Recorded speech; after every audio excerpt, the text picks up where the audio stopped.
اعوذ باللہ من الشیطان الرجیم بسم اللہ الرحمن الرحیم۔ شروع اللہ کے نام سے جو بہت مہربان اور نہایت رحم کرنے والا ہے۔ محترم سامعین، السلام علیکم ورحمۃ اللہ وبرکاتہ۔ امید ہے آپ سب خیر و عافیت سے ہوں گے اور دعا گو ہوں کہ اللہ پاک ہمیشہ آپ کو صحت و تندرستی والی، ہزاروں خوشیوں والی، رحمتوں والی، برکتوں والی زندگی گزارنے کی توفیق عطا فرمائے۔ سامعین، آج میں بہت ہی خاص اور مجرب وظیفہ لے کر آپ کی خدمت میں حاضر ہوئی ہوں۔ بہت ہی لاجواب ہے، جو کہ سورۃ الرحمن کی ایک آیت کا وظیفہ ہے۔ بہت ہی پیاری سی یہ آیت ہے جس کا اللہ تعالیٰ نے اس سورت میں بار بار تکرار فرمایا ہے۔ اس آیت کے وسیلے سے اللہ تعالیٰ سے جو بھی مانگیں گے اللہ تعالیٰ آپ کو ضرور عطا کرے گا۔ بس یقین کامل کے ساتھ آپ اس آیت کا وظیفہ کریں، اللہ تعالیٰ سے مانگے، جو بھی مسئلہ ہو، پریشانی ہو، کوئی بھی حاجت ہو، اللہ تعالیٰ اس حاجت کو پورا کر دے گا، مشکل کو دور کر دے گا۔ تو یہ وظیفہ کر لے اور اللہ سے مانگے۔ یاد رہے، مسلمان کو چاہیے کہ اللہ تعالیٰ کے سامنے ہی ہاتھ پھیلائے اور اسی سے مدد مانگے، وہی سب کی مدد کرنے والا ہے، اس کے سوا کوئی شریک نہیں، وہ اکیلا ہے، وہ ہی سب کا مالک ہے، صرف اسی کی عبادت کرنی چاہیے۔ آپ کی ہر پریشانی انشاءاللہ حل ہو جائے گی۔ فَبِأَيِّ آلاءِ رَبِّكُمَا تُكَذِّبَانِ، یہ آیت بہت ہی خاص اور بابرکت آیت ہے۔ جس کو بھی یہ وظیفہ بتایا ہے، اس کو ایسا فائدہ ہوا ہے کہ اس نے اس وظیفے کو زندگی کا معمول بنا لیا ہے۔ اس وظیفے سے ایک ہماری بہن کو کیا فائدہ ہوا، یہ بھی آج میں آپ کو بتاؤں گی۔ اس مبارک آیت کا وظیفہ کیسے اور کس وقت کرنا ہے، اس بارے میں جاننے کے لیے آپ سے التماس ہے کہ ویڈیو کو اینڈ تک لازمی دیکھیں۔ دوستو، اللہ تعالیٰ کے کلام میں بڑی ہی طاقت ہے۔ جب بھی کوئی بندہ اللہ تعالیٰ کے کلام کو وسیلہ بنا کر اللہ تعالیٰ کو پکارتا ہے تو اللہ تعالیٰ فوری طور پر اس بندے کی پکار کو سن لیتا ہے اور اس کی طرف متوجہ ہو جاتا ہے اور اپنے بندے کے سوال کو پورا فرماتا ہے۔ یاد رہے، قرآن پاک کی سورت اور آیت اپنی اپنی برکت رکھتی ہیں، لیکن آج میں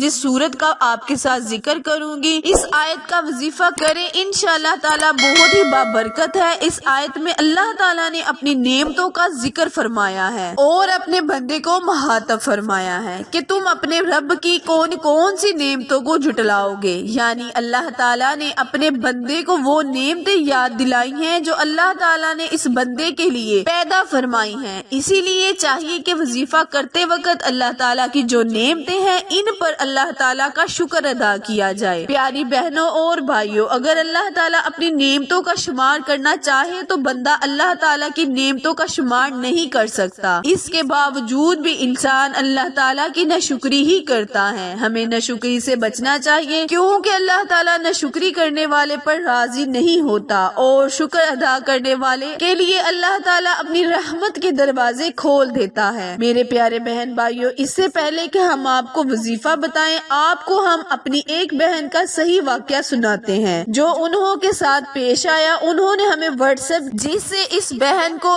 ایسا فائدہ حاصل ہوا ہے کہ وہ لکھتی ہیں کہ میری بہن اردو کوائٹس کی، السلام علیکم، اللہ تعالیٰ آپ کو اور آپ کی نسلوں کو تا قیامت خیر و عافیت اور برکت عنایت فرمائے اور ہمارے سروں پر آپ کی شفقت، روحانی اور نوازی ہاتھ ہمیشہ قائم دائم رہے، آمین۔ شادی شدہ زندگی میں پریشانی، دکھ، تکلیف، جھگڑے، گالی گلوچ دیکھے اور گھر سے نکالتے دیکھے، نہ جانے کتنی بار گھر سے دھکے دے کر نکالا گیا، طلاق کی دھمکیاں سہتے 18 سال گزر گئے، کے باوجود گزشتہ 18 سال سے بیمار ہے، یہاں تک کہ ساری کمائی ہسپتالوں دوائیوں میں خرچ ہو جاتی ہے اور میں خود بھی بیمار رہتی ہوں اور میں گھر کا کام کاج نہیں کر سکتی تھی اور میں نے تمام گھریلو پریشانیاں لکھ کر آپ کو واٹس ایپ کی۔ آج 1 سال ہو گیا ہے، آپ نے مجھے اس وقت، جب آپ نے رات کو سونے سے پہلے 33 مرتبہ یہ آیت پڑھنے کا عمل بتایا، میں نے آپ کے بتائے وظیفے پڑھے اور شکر اللہ کا کہ آج میں پرسکون زندگی گزار رہی ہوں۔ میرے شوہر کبھی بیمار نہیں ہوئے، ہسپتالوں سے بھی جان چھوٹ گئی ہے۔ اس کے پڑھنے سے اللہ تعالیٰ نے بہت ہی اچھی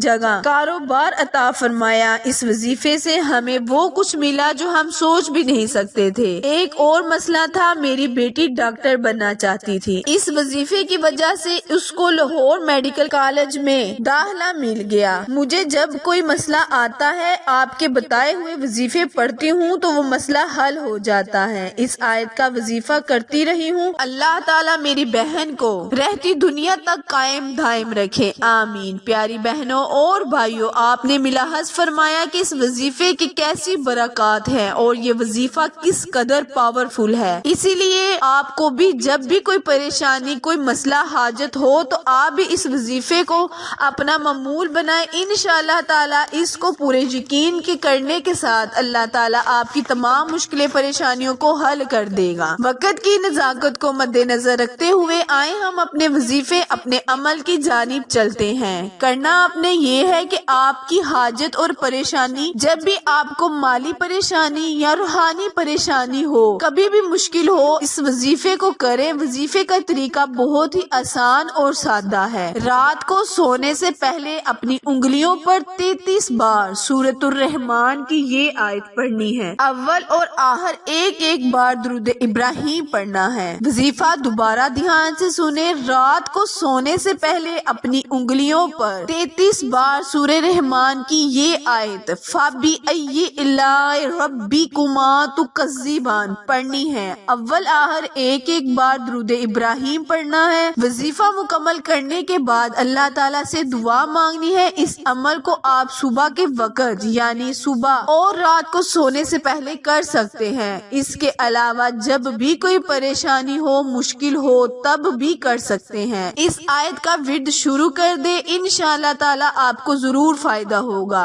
وظیفے کو خود بھی کریں پورے یقین کے ساتھ، اور ساتھ میں اپنے پیاروں کے ساتھ بھی شیئر کریں تاکہ وہ بھی اس وظیفے سے مستفید ہو سکے۔ پیارے بہن بھائیوں، اگر آپ کو ہمارے بتائے ہوئے وظیفے اچھے لگتے ہیں تو اگر آپ کو اس سے فائدہ ہوتا ہے تو آپ ہمیں کمنٹس میں ضرور بتایا کریں۔ آخر میں دعا ہے، التجا ہے کہ اللہ تبارک و تعالیٰ میرے اور آپ کے ہر گناہ کو معاف فرمائے، آمین۔